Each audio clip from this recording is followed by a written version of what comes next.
my evening attire if No, I've had other people podcast in like their pajamas and stuff, so no worries. Cool. All right. Well, it's nice to see y'all's faces and have this chat. So, um, yeah, I guess I just gotta start with how I came across you guys. My husband, I think you guys posted or someone posted in the Florida Trail Facebook group that there's some botanical hikers gonna hike the Florida Trail, and I was like, "Well, what?" And so we were so excited because we're kind of plant nerd people, and yeah, I was just really excited to just chat with you guys. I think you guys have some diverse backgrounds and bring a definitely a unique perspective to the Florida Trail. So I'm glad Great. you guys wanted to come. Yeah, well, we appreciate you having us for Yeah. sure. Awesome. Well, I guess maybe if we get started, if you want to just like introduce yourselves, who you are, your trail names, and I guess kind of how you guys met and became hiking a hiking couple, I guess. That could be a long story now. Okay. Well, my name is Heather, housekeeper. Trail name is the Botanical Hiker. I often go by Bot just for sake of ease. Um, you want me to introduce you? Whatever you want. Scott Weiss. Trail name Wiseman. And what? And well, we met. We met roughly 4 years ago. I had just returned from a through hike on the Finger Lakes Trail, and was visiting my family here in Pennsylvania. I had been living in Asheville, North Carolina, and I more or less had lived there for about, I guess, 11 years, kind of on and off the last few years there. And anyway, I was visiting family after finishing up, and we picked a really nice restaurant to go to. And Scott happened to be the manager there, and waiting tables that evening as well. So Well, it was the second time you were there.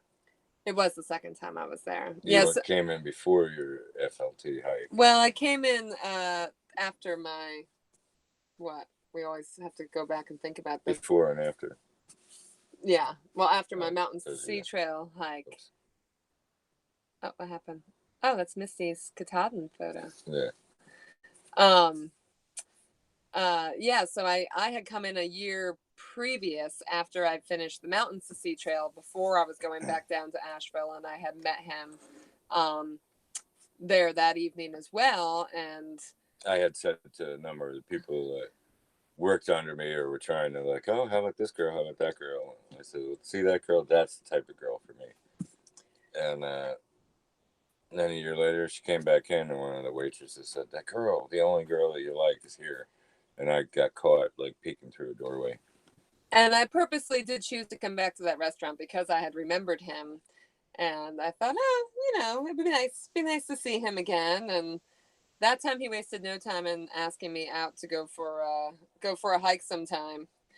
And I didn't have to be back to Asheville right away. I didn't have anything lined up, so I stayed in town, and we went out on some dates, and then I just decided I'd stay a little bit longer.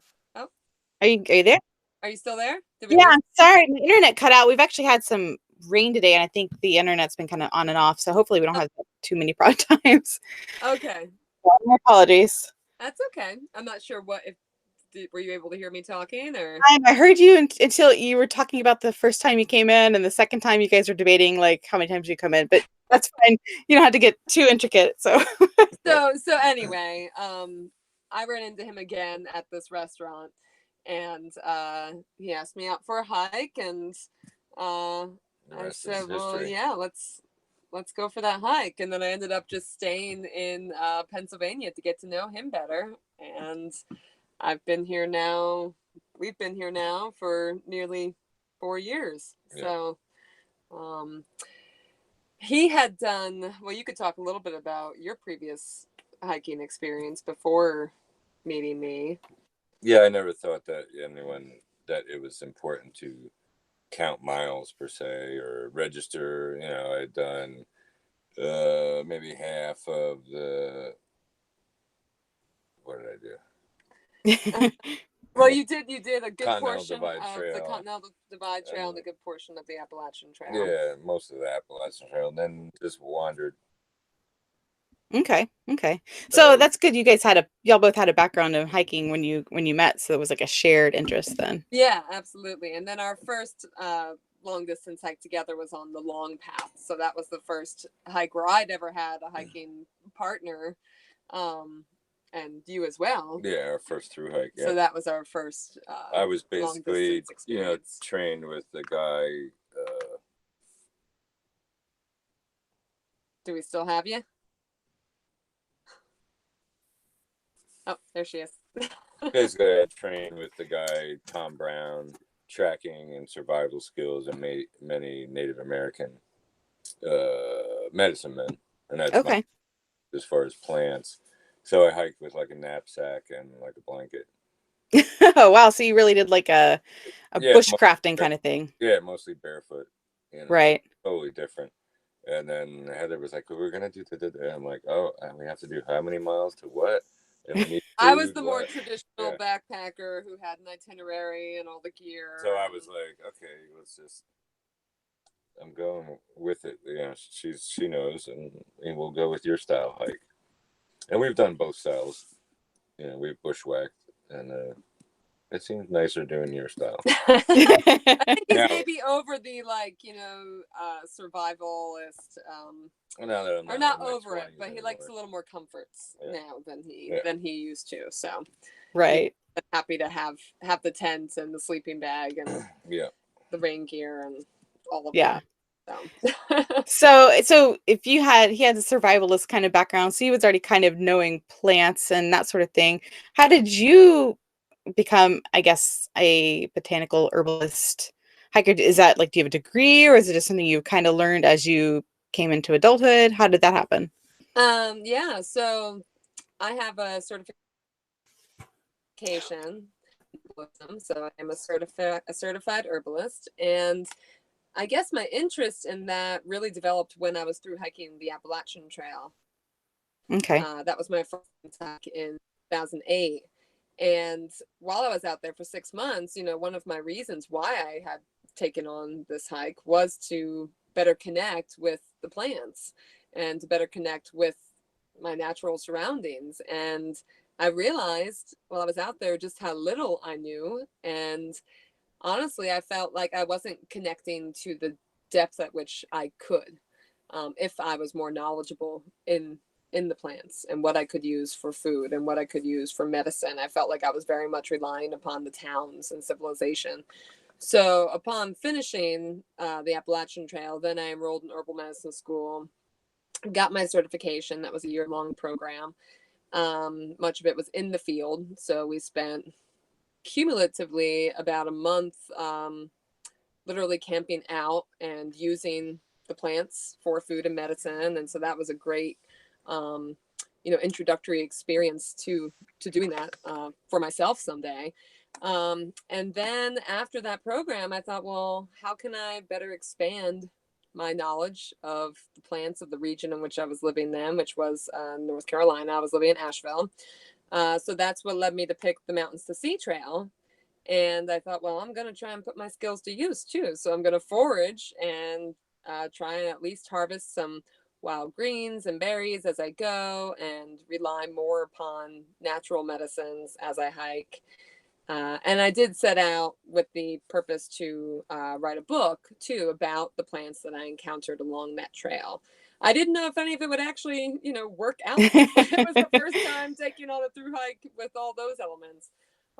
But it worked out beautifully. I didn't subsist completely off the plants, but I integrated them into my typical backpacker fare and did use the medicines as needed from plants that I found along the way for first aid. And my first book came out of that, and it's still selling. It's still selling. Wow, good. A guide to the edible and medicinal plants of the Mountains to Sea Trail.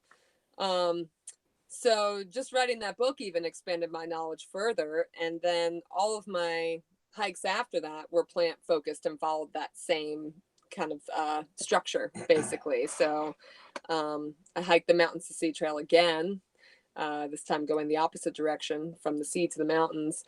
And then when I hiked the Finger Lakes Trail, I studied those plants and put out a book about the edible medicinal plants of the Finger Lakes Trail. And so that was yet more learning. So with each trail I hike, I build upon, that basic knowledge that I got in herbal medicine school. Right. Yeah. And mine was basically to find myself and relaxation after touring as a musician for years. I just up and left and nobody knew where I was, and I just hiked until I wound up in a monastery in Boulder and Buddhist, and I just left the music business completely, and until I moved up here and some of my friends found me from the business, and so now I play when I want to, but it's not a 200 night a year thing anymore. And what gave me to be calm was hiking and studying plants and spirituality as far as earth things go with Native Americans, and then that's what we do together. We hike and we're kind of like in this zone of like 20 minutes talking about a plant. Wow, okay, well, we didn't get very far, but anyway. So we kind of, even on the Florida Trail and the long path, we kind of had to be like, okay, we got to move on because we got to do some miles, but we're going to take pictures and then we're going to research and talk about it later tonight when we get to camp. So it was cool. It gave us something to do, and we were continuously working and studying. Right. Well, I guess we can talk about that a little bit. Because I'm thinking like 4 different directions here. And because one of the things yeah. So one of the things my husband pointed out, he's like, well, I thought they would post more photos and like of plants and things. Like, well, they're hiking as well. I'm sure that like they weren't like spending like an hour on a 500-foot section of trail inspecting all of the plants. They have to hike, and you have to think about when you're out there too, you're hiking and also enjoying the trail, but you're also trying to make miles as well. So I guess put that into perspective. Like, how did you guys prep and kind of plan from a botanical aspect? Were you just looking for like interesting plants, or did you have anything in mind beforehand that you were seeking out to look for? Well, that was challenging, and especially challenging on the Florida Trail because this was a region that I knew next to nothing about. I mean, my experience before our section hike on the Florida Trail the year before had been Disney World when I was 8 years old. Yeah. I did not know the region well. When I hiked the Mountains to Sea Trail, I did encounter some of those same plants because I reached the coastal plain, and I spent about probably about 3 weeks out in that area. But really, I was like a stranger in a strange land. So what I did to prepare was basically get my hands on as many Florida plant guides as I could. Did research online. Green Dean was a great resource. He's a Florida forager. And basically tried to learn what I could about some of the edible medicinal plants that we might encounter. I took a look at what season many of those plants would be growing to see what would actually be available while we were there in the winter. Yeah, winter's a hard time to harvest. Yeah, because even though it's Florida, there's still not, as you know, as much growing as you would have in the spring, summer, or even fall. So basically, I tried to just study up and, become familiar with the plants on that level. And we did that even from day one at camp at night. We were just like studying the plants and trying to identify different ones that we took pictures of. And it's still a work in progress. In fact, the people that run the Florida the Alliance, I think there was a dozen people. So you're going to write a plant guide? You're going to write a plant guide? And Heather's working on it. So, I know. And then once we were actually on the trail, I carried just one plant guide with me. And then, of course, we had our smartphones, but mine was typically off, so that wasn't a resource I used a whole lot. And as we hiked and I came across plants I didn't recognize, I would just try and take the time to identify what those were. And I guess because I have, I do have a firm foundation in botanicals, I had a sense of, okay, maybe what family am I looking at Yeah. here? So I didn't have to stop at every single plant I saw. I kind of had a sense of, okay, well, is this a mint? Okay, a mint might have some value for me, or a member of the heath family might have some value for me. Or, oh, that's wax myrtle. Like, let me see what species of wax myrtle this is. So that was, yeah, so that was cool. we took our time with trying to get to know them that way, but unfortunately, like you said, there were miles to be done and so many challenges that I had not dealt with on other hikes either, such as, swamp walking, Yeah. and an extreme Alligators, snakes, and extreme weather. or long stretches where good water was hard to come by. Right. I mean, I had encountered bits and pieces of that on other trails, but water was a real concern on the Florida Trail for a good length of the way. So anyway, you're dealing with these challenges as you're trying to take on a project at the same time. But I felt like, and at first I doubted our ability. The first couple of weeks, I was like, oh my God, how do I get to know this entire region, while dealing with all these other struggles? And you go northbound and you start in Big Cypress, which is one of the top 5, toughest hikes in the world. You're buried up to your knee in mud sucking swamp, and you're like, and it's rough, and you're like, oh, well, what could be possibly over there? And the water goes as far as your eyes can see, and you've never been in that situation before, and it's kind of like, what's swimming at my legs? I have no idea. But and so that is like, your first, what, 3-4 days. Yeah. So that was interesting, but I was very pleased too, though. Remember, after we were out there for a couple of weeks, I started counting up. Okay, what plants have I learned? Because each day I would keep a list of those plants that I got to know or that I recognized. And between from mile this to mile that, I saw these plants. So I started flipping through my notebook, and also seeing the list, the length of the list, and then also realizing that I was beginning to recognize these plants. They're beginning to become familiar. I could say them by name. And I thought, this is gonna come together. I just gotta give it some time. And I do feel like it was successful that way. I feel like we managed a broad survey of the edible medicinal plants that are along the Florida Trail that Right. share the corridor. Yeah, and it's a huge, I mean, you're going from, basically the subtropics to the deep south. So it's a huge, like, diverse array of plants. I mean, I would assume it's similar to like the Mountains of Sea Trail, where you're going from the ocean to, 6,000 feet. So you're going to be seeing all sorts of different things along that route that, you can't imagine the diversity. I missed the first part of that statement. You were getting chopped up. Oh, sorry, and it just lagged for me too. I was saying that that the trail is so diverse that you're going from basically subtropical in the south to the deep south up north, and people don't really think of Florida as being that diverse until you look up close. That it sounds like it's kind of mind-boggling what you put together. Yeah, there's many boreal zones, with different plant life throughout the Florida Trail. It was kind of like, oh, where are we now? And then you also have, seeds that were carried over from, like, I don't know, the Caribbean or somewhere, Mm-hmm. that were dropped in there. So then you're looking at a native plant book and it's not in there. And you're like, oh, now I got to look further and I got to research further. Well, this one came from Guatemala or over in that way, and this one came from, so it's very difficult. Yeah, I mean, there was a range, and I kind of feel like each section of the Florida Trail had kind of its plant associates. And possibly that's how the potential book or pamphlet will even be will be laid out.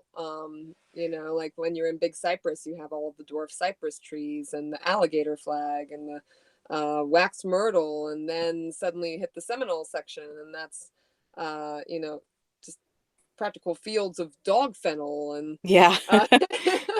you know, and Okeechobee with all the little Spanish needles and Florida snow that were growing in the grass. You know, the wax myrtle disappeared. The cypress trees were, you know, non-existent from what I recall. You know, so each section was dramatically different. And then you hit the prairie. Then you hit the prairie with the salt palmetto and the candyweed and landsleep violet, wild oranges and like lemons and citrus. Yeah. Orlando and Yeah. yeah. So I mean, there was quite the range. And I guess it was beneficial that we were looking at, you know, the edible and medicinal plants, not trying to necessarily catalog all of the plants And you that figure we Right. Yeah. an orange hanging from the tree, it's going to be sweet, and it's like 88 degrees and it's humid as hell, and then you bite into it and it's like, this is extremely sour. You research that, you know, those citrus trees were brought over from Europe as a bitter fruit, and we cultivated them to be sweet. So it's only the ones that have been let go, you know, the longer they are let go into their natural state, they become more bitter. So we would come across these trees and be like, after like 5 times of coming across them, we're like, no, we'll skip that one. Yeah, the tangerines were always good. They were. Yeah. We still loaded up our backpacks with far too many oranges that turned out to be disappointing. Yeah. The only grapefruit I have ever liked has been a wild grapefruit in Florida. Really? And yeah. Wow, that's interesting. It was actually a little sweet, and you know, there seems like the grocery store ones are always just really bitter, and I've never enjoyed them, but that one is just like miraculous. Oh, well, the wild tangerines were just incredible. And, awesome. You know, when you're out there for that length of time, having any kind of fresh, juicy like up by fruit. Tassahatchee and Little Big Econ is where they are. And it was like, And then some were so sour that they made the back of your throat go numb. Yeah. Thought, oh my goodness, is this feeling never going to go away? But, yeah, very, very enlivening. Yeah.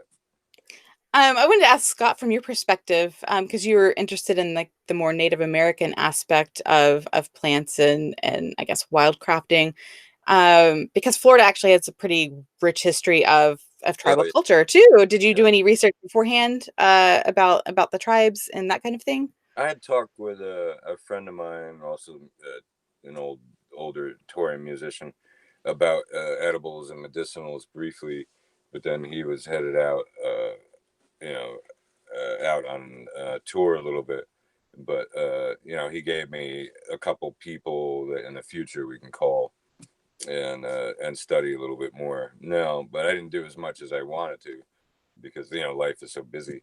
But yeah, that's something that when we go to, you know, Heather starts to put together a book, I can put her in contact with them and just get some, you know, get some native perspective of like the things that they used them for, and you know, which would be great because it's totally different than reading it's totally different to getting that perspective like of European herbalism. Yeah, of European herbalism, because, you know, we found plants and I've been like, well, that's useful for this, and she's like, oh yeah, and then she knows the Latin names, and I'm like, I don't know, it's called called snake root. I don't know. And it's true, depending on the culture that you're looking at, each culture has its own uses for the same plants. Yeah. Mm-hmm. So there's some crossover, but you know, I would say, I'm trying to think of an example.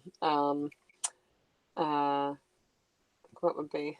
Sweet fern, sassafras, or yes. No, so sweet fern, which is a native plant that is local up here in the Northeast.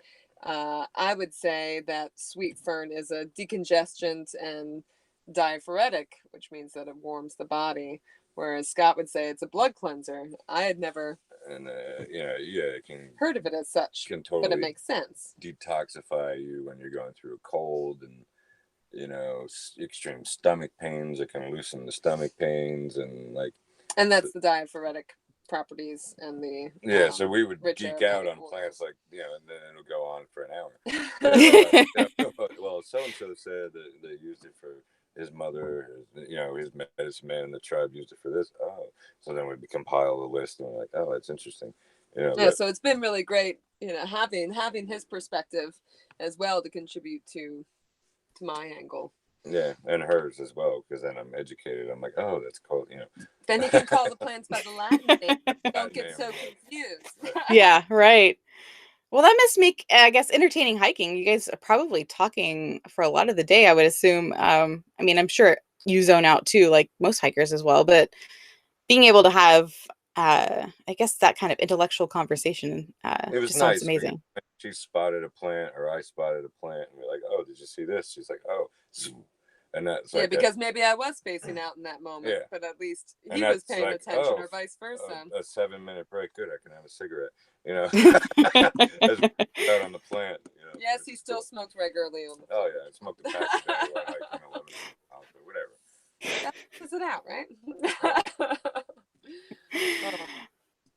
Well, I guess transition a little bit from plants. So you guys had your like a preliminary hike the year before. How did you guys decide to come do that? And did that spur you to do the Florida Trail, or were you already thinking about doing the Florida Trail? Well, my mom is in Sarasota, and so we wanted to go down and spend some time with her. And then, you know, no offense, mom, but you know, after 5, 6 days, you're kind of like, well, what can we do now? And like, you know, so then we were like, well, maybe we can hike a little bit of the Florida Trail and see if it's something we want to do.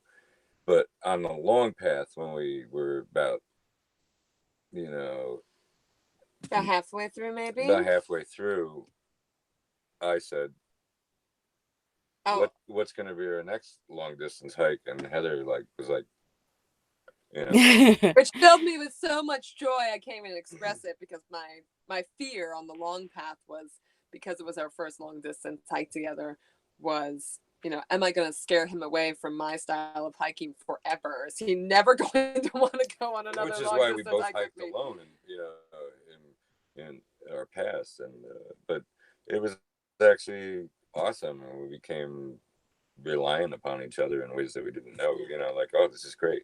You know, this is great, because I don't know, if you're two of the same people, then you just, you know, you move along as two of the same people, you know, hiking in unison, which doesn't happen often. I mean, there are moments where you're like, you know, Yeah. and that's like anything, but it's not anything major. It's actually beneficial. So you were then planning or asking about our next hike halfway Yeah. through the long path, and was it you or was it me that said, well, what about the Florida Trail? Yeah, I don't know. We I can't think it was recall. you. And then so we did what, 10 days or a week? So since his mother was in Sarasota, we were going down to visit. Yeah. We were like, well, we'll be very close to a portion of the Florida Trail. Yeah. So we went out for a week. We did. Started off from the Cracker General store. How many miles did we do? We did a little less than 100. Yeah. And made it basically to the town of Kissimmee. Mhm.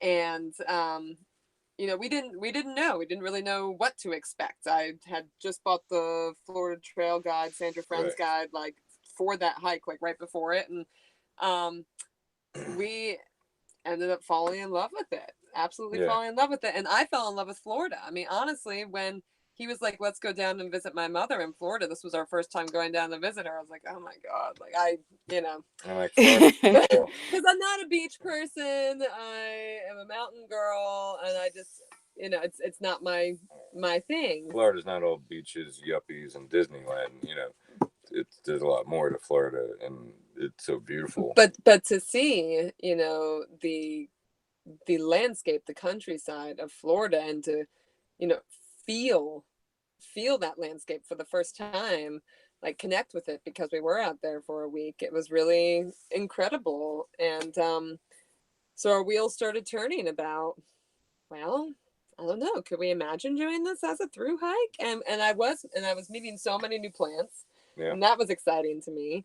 because, you know, hiking the Finger Lakes Trail, the Long Path, those were both New York State trails. So a lot of the same plants, and the Mountains to Sea Trail, a good portion of that, you know, some of those were the same plants I saw on the Appalachian Trail. And so being in Florida, I might as well have been on another planet. So, Yeah. so that was just really exciting that way. And so we kind of just kept that in the back of our minds. And as winter began to approach up here in the Northeast, And you could spend 600 hours a month on heat alone in the Northeast, plus your regular bills.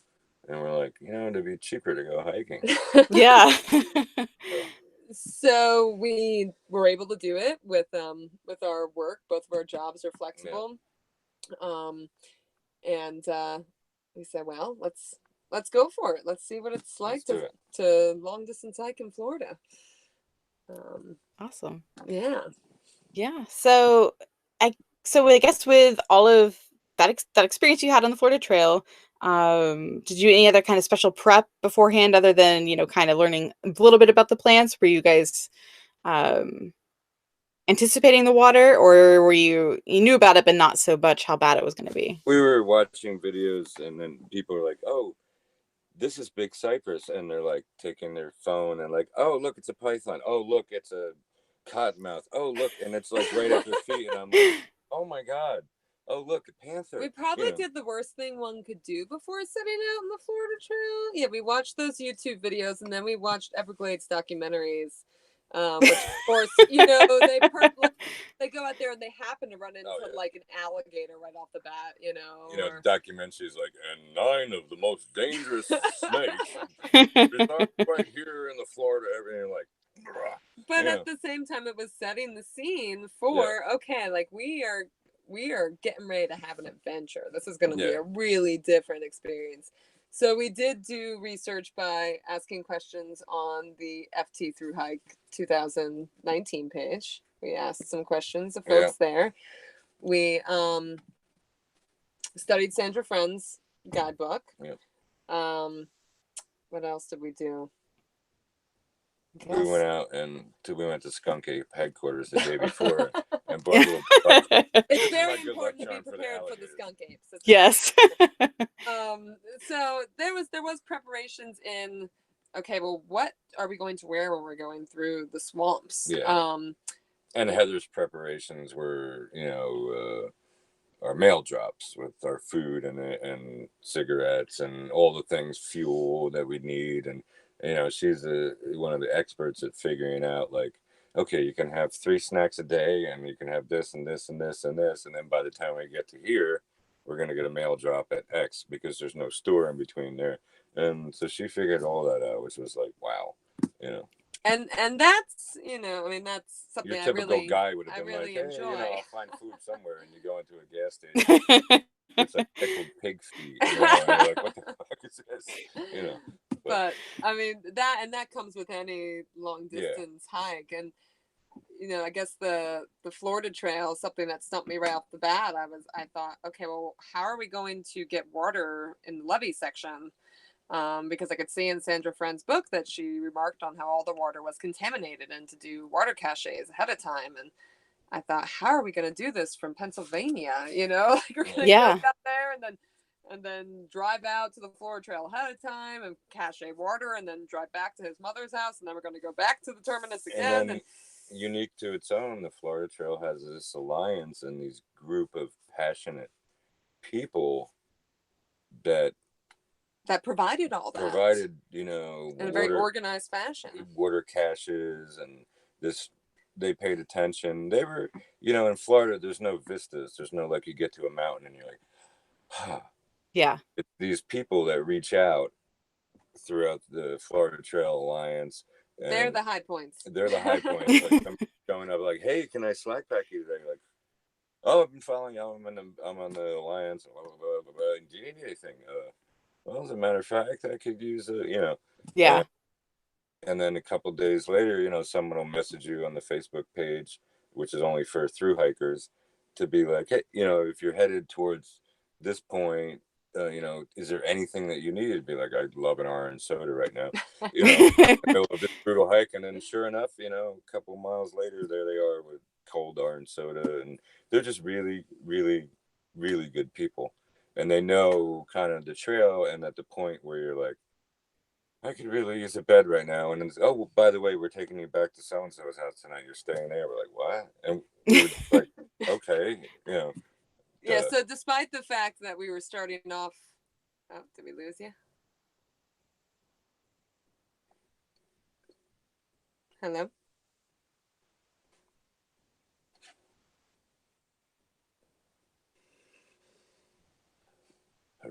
Hello? Hey there. Can you hear me? Yeah, Yes. now we can. Okay. Yeah, I'm still here. I can hear you guys. Oh, you could? Okay. Oh, okay. We couldn't hear you before. So despite the fact, No, it's okay. So despite the fact that we were, starting off a little apprehensive and with these, new challenges of walking through swamps and, initially thinking that water was going to be difficult, we immediately felt supported because, before we even left our home, we had folks reaching out to us about the water caches via Facebook saying like, when are you going to be coming through? We want to make sure there's water there. Is there anything else you might need there? And we're like, huh? Yeah, so that was a really nice thing to have that support right off the bat. Yeah. No, I have heard a lot of great things about the Florida Trail Hikers Alliance in the last year since I've joined the podcast. So many hikers have been just really thankful for, especially those water caches, and I'm like, I wish I had that in 2010 or 2011. I remember carrying a ton of water out of the Seminole Reservation, and then like my feet are killing me because there was a roadwalk right out of there, and thinking, man, it would have been great to have had those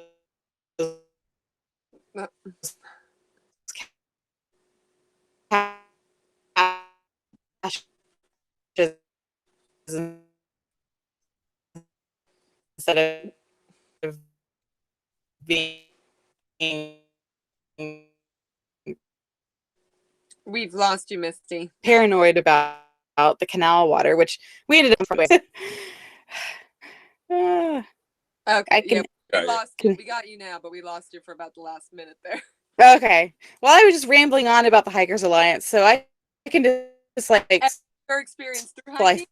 You through hike the trail. Said. Oh.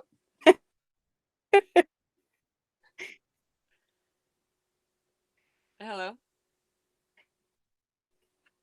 Yeah, I through hiked in 2011, and I was going to be bad, and I wish that Alliance had been there then. And it's just, it goes a long way to say what they have been doing and how well they've been making through hikers feel, how good they've been making through hikers feel. So yeah, and we learned from some other hikers who we met along the way that you do have to join that page, and you do have to, for the future hikers, you do have to reach out and say, hey, I could use you have to ask, you have to put yourself out there, because some people are like, oh, I didn't join and this is horrible and I just want to get done. And we're like, well, that's not our experience at all, and right.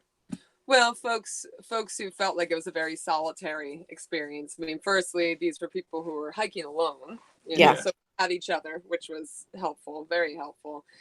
And I had reached out to, we both had reached out to members of the Alliance before we even started hiking and said, we're going to be hiking, just want to put this out there. This is our purpose. This is why we're doing this. And that was the beginning of our connections, and those connections grew as we communicated through Facebook and met people along the way. But it's our horse. Sorry. Yeah, I was gonna say, is that a horse or a dog?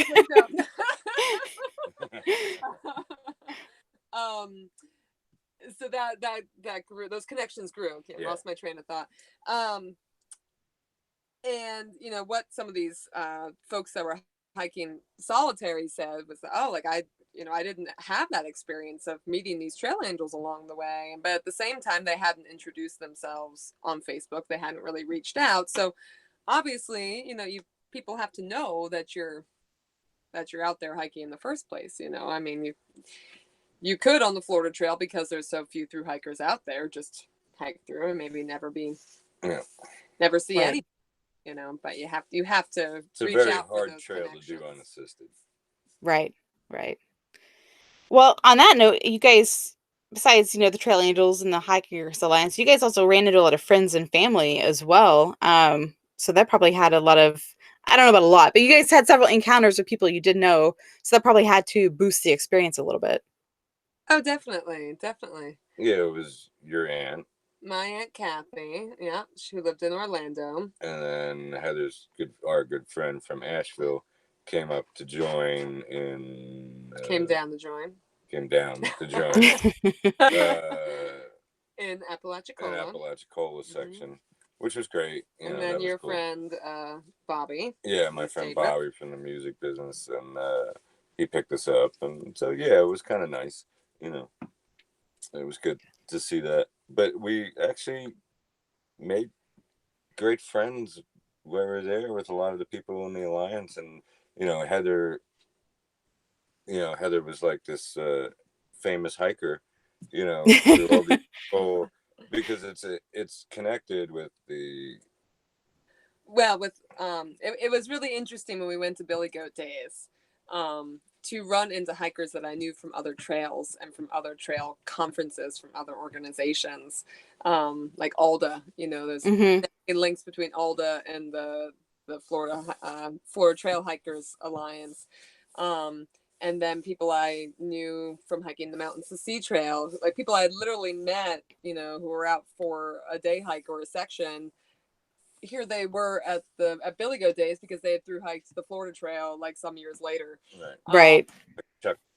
Chuck Norris had helped start the alliance with Sandra and John right back in the day, but he had seen Heather speak at Alda years ago, and so he automatically knew that you and I were coming through, and they had in their mind planned to help us out when we really needed it. And he was like this, all of a sudden, poof, there's Chuck, and like, oh wow, we could really use you right now.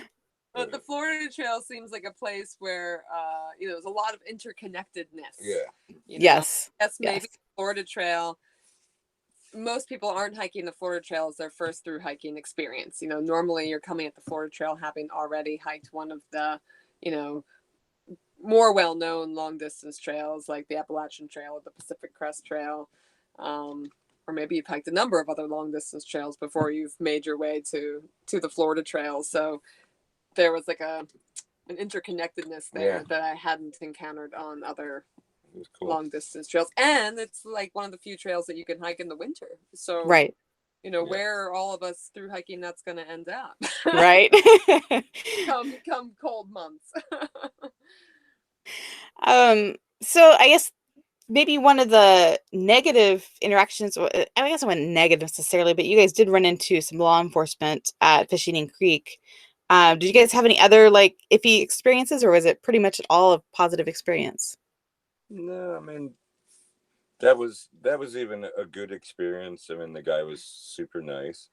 Yeah, once he realized what we were doing and why we were there. Yeah, and he was like, he shared with us that he always wanted to do something like that. Yeah.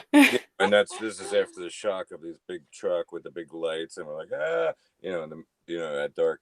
But yeah, he was very cool. He let us stay there. Right. Overnight, and he was like, just let the future people know that you can't really camp here.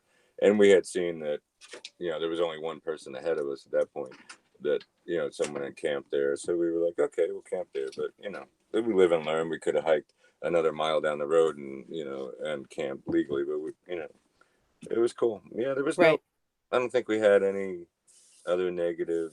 Most of even the local people were so nice, like local yokels, we're like, do you need anything? Roll down their, rickety old truck, and, very sweet, very supportive. And, telling their little stories of like, well, the creek you're headed into, I pulled a python that would go from the bottom of the side of my truck all the way over. So be careful. And I'm like, great. Or a rattler snake that was the biggest one he'd ever seen in his life. And I'm like, okay, have a nice day. And then we got to go hike through it. But they were sweet. They asked us if we needed anything. And they the were just locals trying were to very helpful. share their experiences. Yeah, everywhere. We had this lady,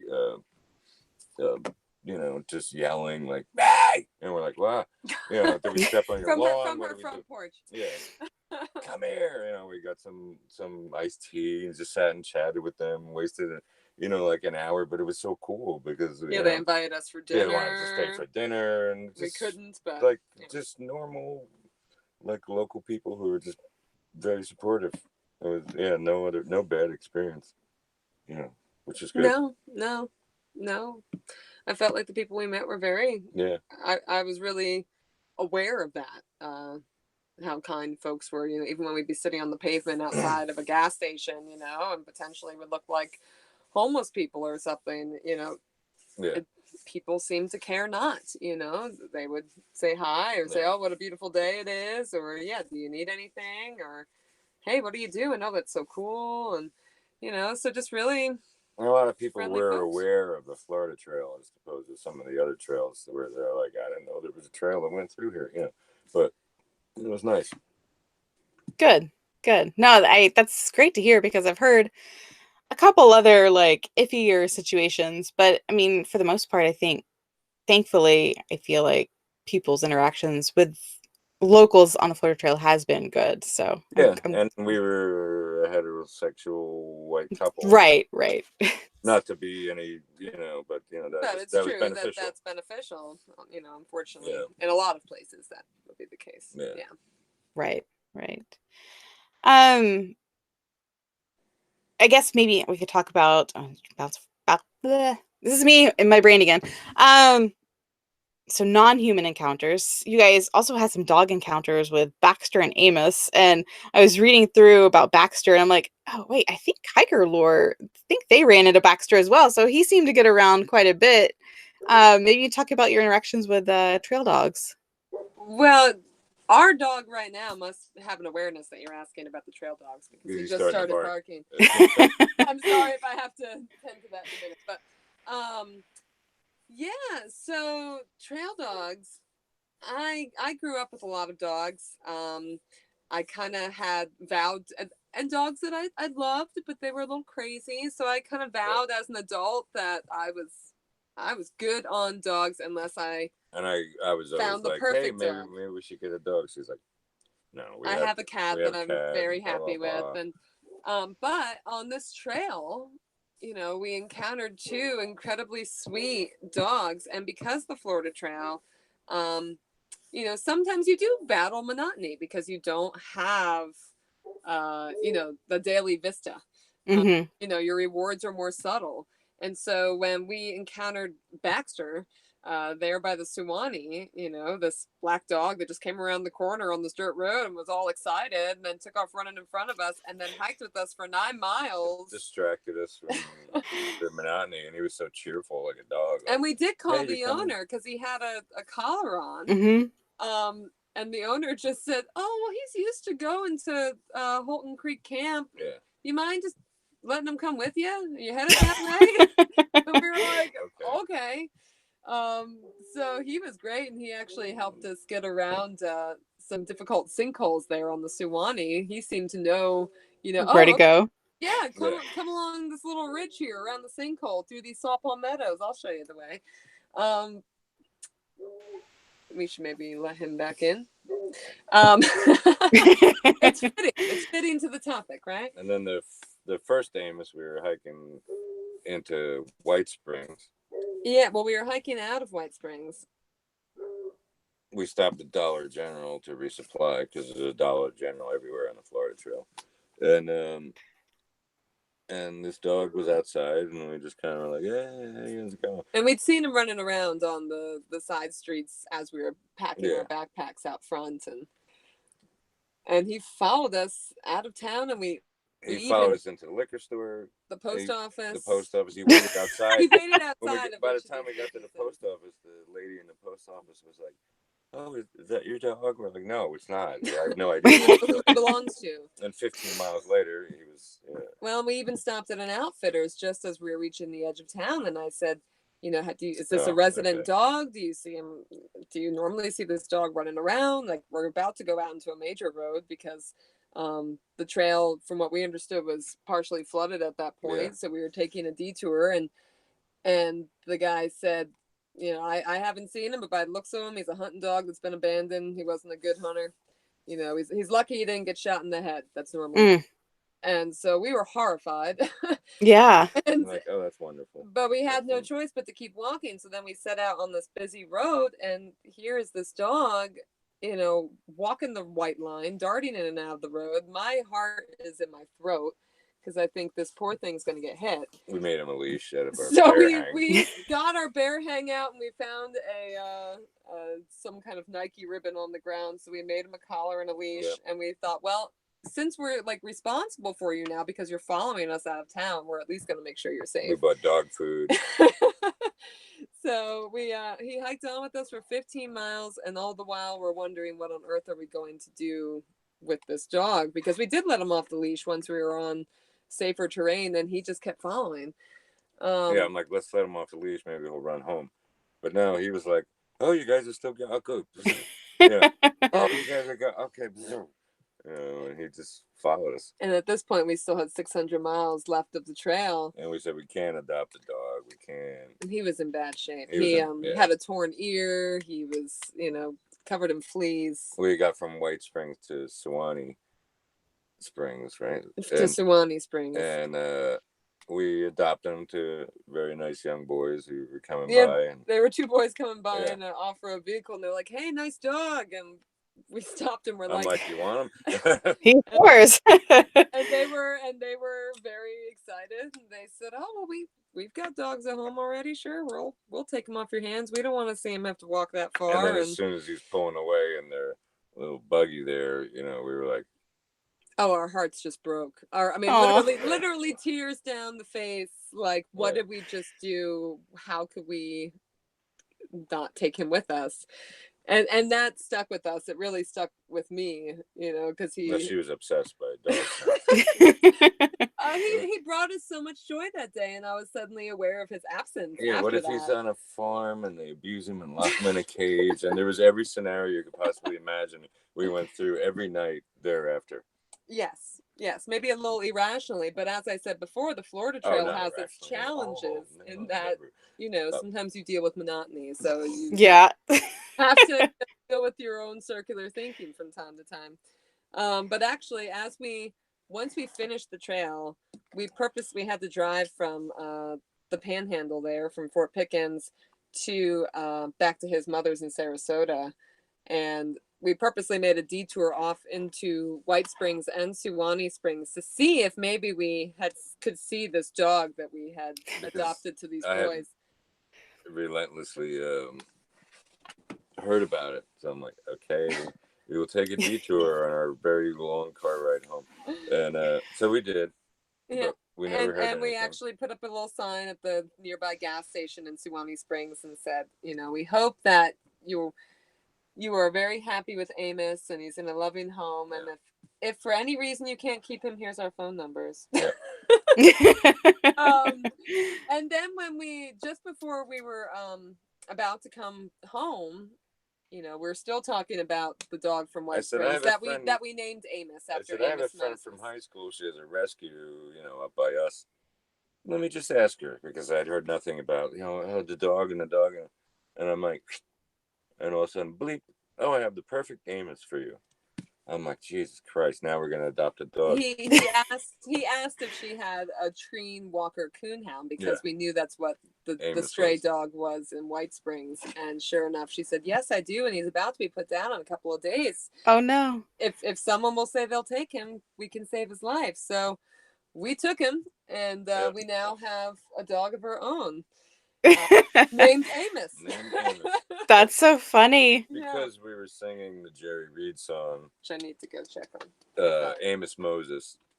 It's about alligator swamp, and it was in a movie, and so I just randomly, out of silliness, would sing the song. and talking about the guy getting his arm bit off straight up to the elbow. As we're that was our through. Florida Trail theme song. That was our Florida Trail theme song. And we came back, we did a show, and we played Amos Moses, and so now our dog is named Amos Moses. And we have the Florida Trail to thank for that, right? For sure. I'm gonna have to listen to that song because that sounds like a potentially good mascot song. Oh yeah, it's great. Yeah, it's a lot of fun. Cool. We also sang, what was it, 10,000 Mile? I would 500 miles. Oh yeah. Monotonously, but well, I guess speaking of music, I saw you got to play a guitar once with Joan, the Trail Angel. Did you miss playing music at all, or it seemed? I was reading your profile on your Instagram that you have a really extensive background in music. So, yeah. I wish that I could have brought a guitar with me, but when you're hauling like 35 pounds in the blazing sun of Florida, it's rough to haul a guitar with you. But then Joan happened to be like a blues fan, so she knew I was in the Blues Hall of Fame, and she was like, "Well, I just happened to have my son's guitar restrung and reworked, so that we would be here when how can we repay you for staying?" And she's like, "Well, you could sing, and here's the guitar." So that was our barter system, and it was cute, just seeing her just lit up, because here's the Blues Hall of Fame guy playing in her home, and so that was cool. And then I'm like, wow, I miss playing. And then it happened up in with Wilton Quattlebaum in what was his church, Hillcrest Baptist Church. Oh yeah, all kinds of instruments here, and he's like, "Sing for your dinner, okay?" Cool. Awesome. That's a great barter system. So it worked out to our benefit, in that ways. Right. And then you guys got engaged on the trail too. We did. Yeah. Yeah, it was a very eventful through hike. It was. Yeah. On the Suwannee. Well, we were hiking through the Suwannee section on Valentine's Day. Yeah. And of course, neither of us had anything for each other. Prepare, and the end, December 21st, be like, "Oh, we're gonna be out there Valentine's Day, and pack a gift." So it's like Heather was off scribbling something in the sand, scribbling a love note. A love note, and I'm like, "Well, I'm gonna scribble a love note right now." But his love note said, "Will you marry me?" But yeah, mine said, "Will you marry me?" And she thought it was a joke at first. Well, I couldn't quite believe it because we were in the midst of a 20-mile day. A 22-mile day. We were at mile 18. We'd stopped for granola bars.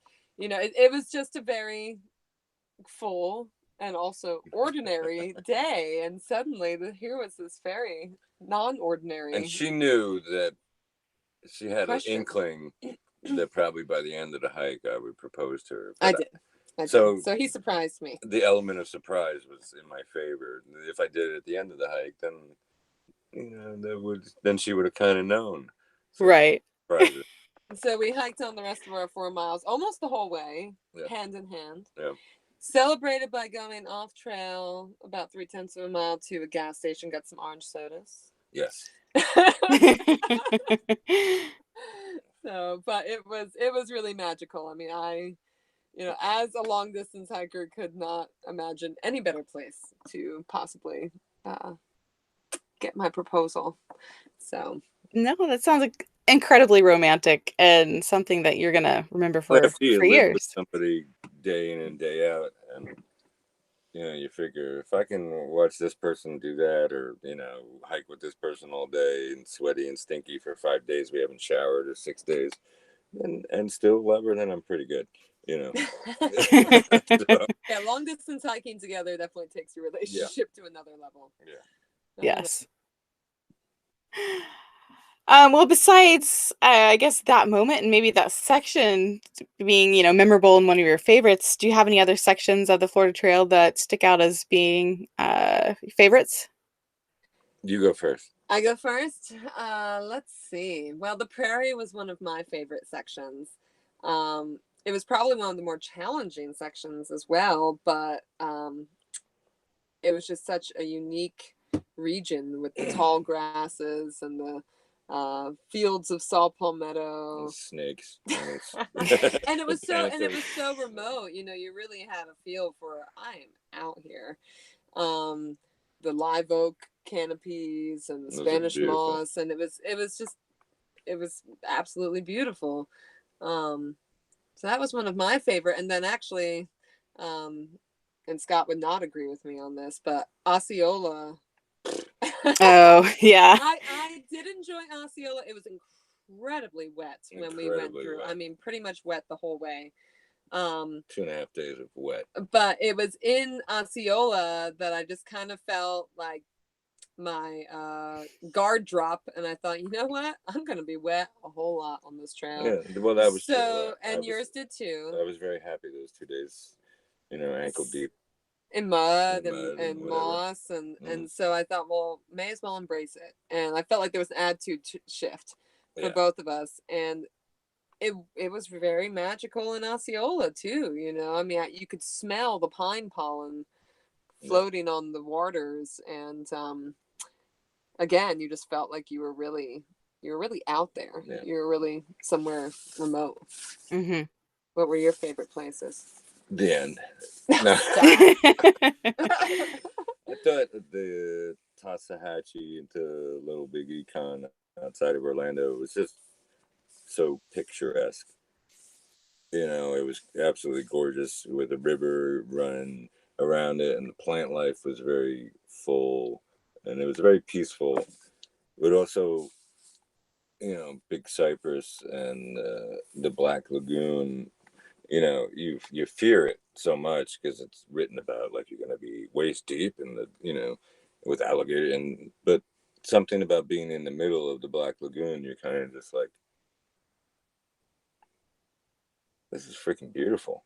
You know? Otherworldly. Yeah, otherworldly, and then you're like, okay, let's go. It's over with. You know, but that was cool. I enjoyed that. Do you have any advice for future thru hikers? Well, there's some gear things that I would say definitely, you know, keep in touch and make your presence known with the Alliance, because that's one of your best allies of fighting against monotony. But we bought croc leather sandals to wear in the water. Mm-hmm. And I had always worn Keen hiking shoes, but not on the Florida Trail, not good at all. I found that the Ultra Lone Peaks, by the time I hit Orlando, I had blister after blister after blister after blister. And I bought the Ultra Lone Peak 4.0s, and I thought that the ball of my feet had fractured from all the pounding of the pavement and monotony of the Florida Trail. And I bought those, and it felt like I was walking on a cloud. And they have 850 miles on them now, and I'm still wearing pair. them. Wow. And the breathability, and they spread your toes. But the Croc sandals with the leather strap, you're able to come out of the mud, switch your shoes, rinse them off, throw them on your backpack again, and then when you got, you know, we kept switching every time we hit water and mud. Yeah, we did not go through any deep water in our sneakers. Yeah, we came out of Big Cypress glop with this, you know, clay mud that you would never, everyone's like, oh, you throw your shoes away. But these, we rinsed off at the rest area, and they still look brand new. So those were our best ally. And you need socks. Yeah, socks with the Crocs. Socks with them, because they rub a little bit, you know. But, okay. That was our best ally in water, because, you know, then you're not walking 5, 6, 7 more miles, and and then you're getting blisters and your feet are overheating and ... and your shoes stink. So we just wore those, and we strapped them on our backpack and then unclipped them, and boom, there we go. Put them, go through water, and that was great. You know, right? Yeah, and believe what they tell you when they say that you're going to need a warm sleeping bag, even though you're in Florida. Yeah. So, you know, we read that over and over again. We heard that from folks, and we still set out with, you know, a sleeping bag situation that had worked fine for us in New York in autumn on the long path, but it was not warm enough The for Florida. dampness and humidity of the Florida Trail at 34 degrees or 32 degrees feels much colder. Feels much colder because it's so bitter and damp than it does in somewhere where it's not so humid and not so dense with water in the air. So if you're preparing, like, well, he said 32 degrees, so I need a 30-degree bag. We found that a 15-degree bag, we were like toast. And it was great. It was unbelievable. It made such a difference. We got that in Orlando. Yeah. We ordered a Big Agnes, one for two, and it was like, I was looking forward every day to be like, time to get in that sleeping bag. And I guess I would have some plant advice maybe for folks too, if there's folks out there that are thinking about getting to know the Florida plants. I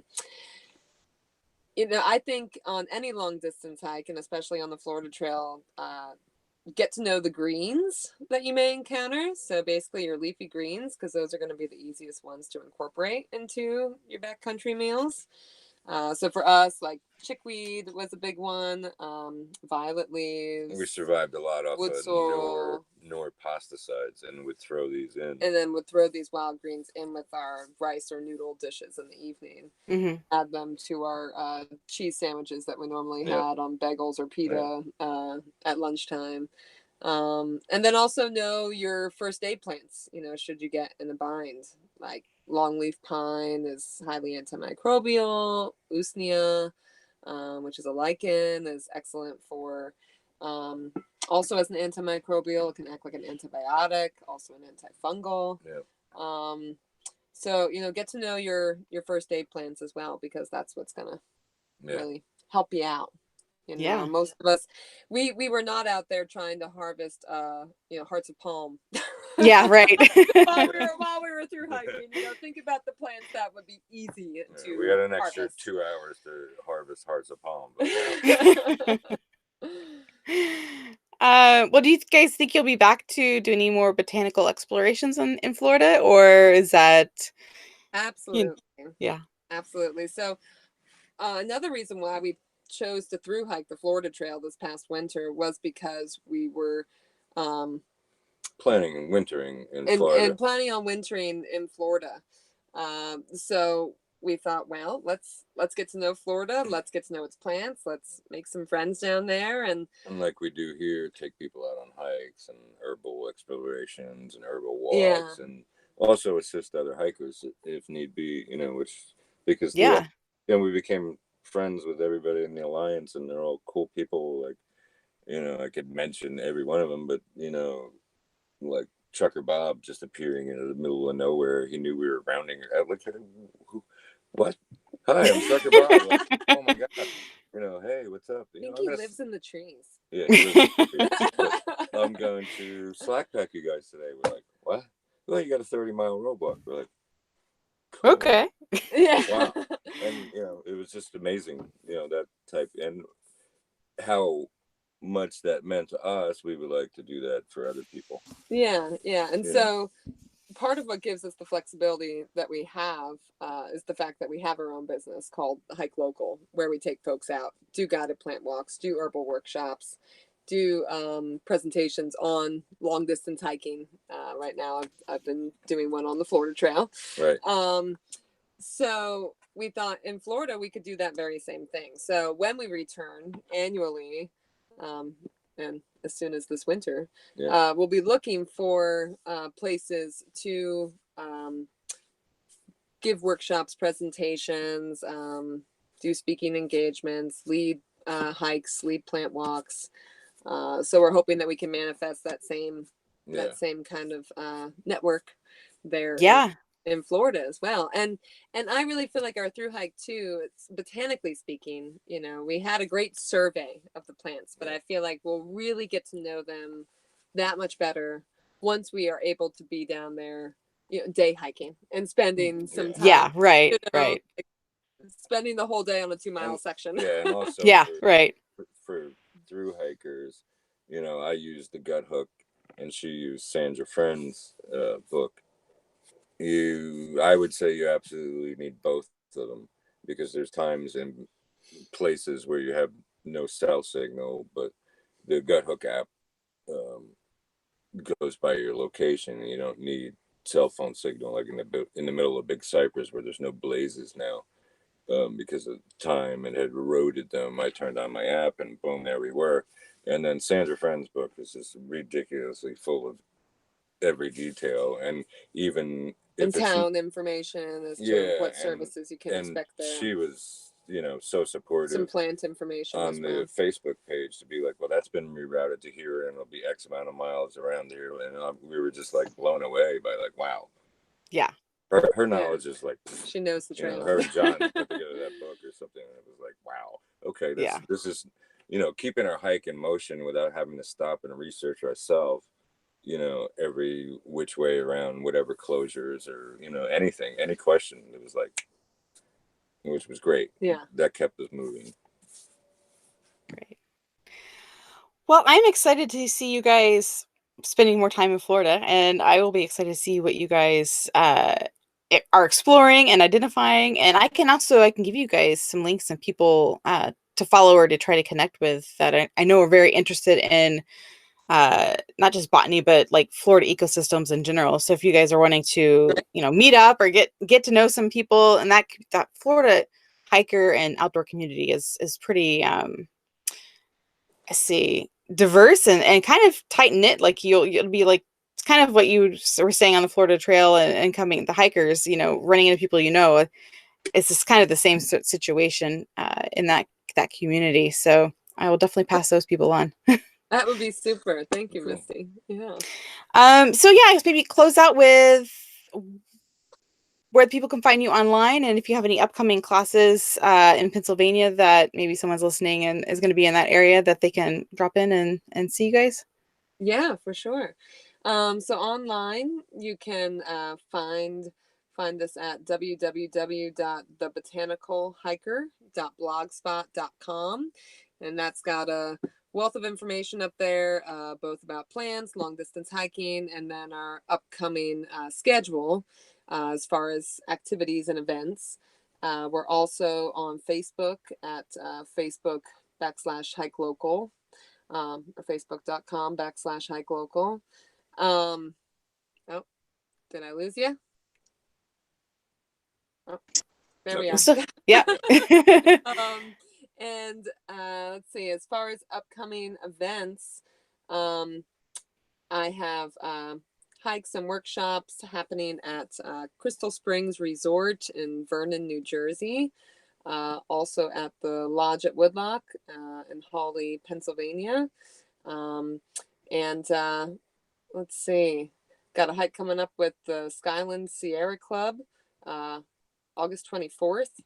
And earlier than that, let's see, another hike July 7th in downtown Milford, where we'll be doing a little walk through the streets, some urban botanizing. And we've always got new things coming up, but that schedule can be found at the botanicalhiker.blogspot.com. Awesome. Yeah. Well, thank you guys for taking time to talk to me, and I wish I was going to be able to get to meet you guys in person to pick your brains and learn a little bit more, but I'll be following your blog, and I'll send my husband over to your Facebook page. I don't do Facebook, but I'm sure he will pick some things up from you guys. Oh, cool. Well, thank you for the great questions. We were looking forward to this because out of a lot of outlines that have been sent to us, or if any outline. Yeah. If any, yours that was line was definitely the nice best. to have an idea ahead of time. But great questions. Great. I'm glad that helped you out. I learned, my first podcast that I was a guest on, I didn't have an outline, and so I made one for myself beforehand, and so it kind of like was flying by the seat of my pants. And after that, I was like, once I started my podcast, I would realize that getting the outline, it helps greatly ease everybody's anxiety. So, and after being on many, TV show / radio interviews via music, and just being like, yeah, dead air, because I'm trying to think like, wow, how do I say this politically? Yeah. But yeah. Well, it's nice to know too that you could do some editing. Oh yeah, that's easy to do. Our language had to be absolutely, precise. Right, exactly. So Right, right. Yeah. Well, thank you guys again, and y'all have a wonderful evening, and I'll see y'all online. Yeah, Okay. sounds good. Thanks, Misty. Yep. Thank you. Bye.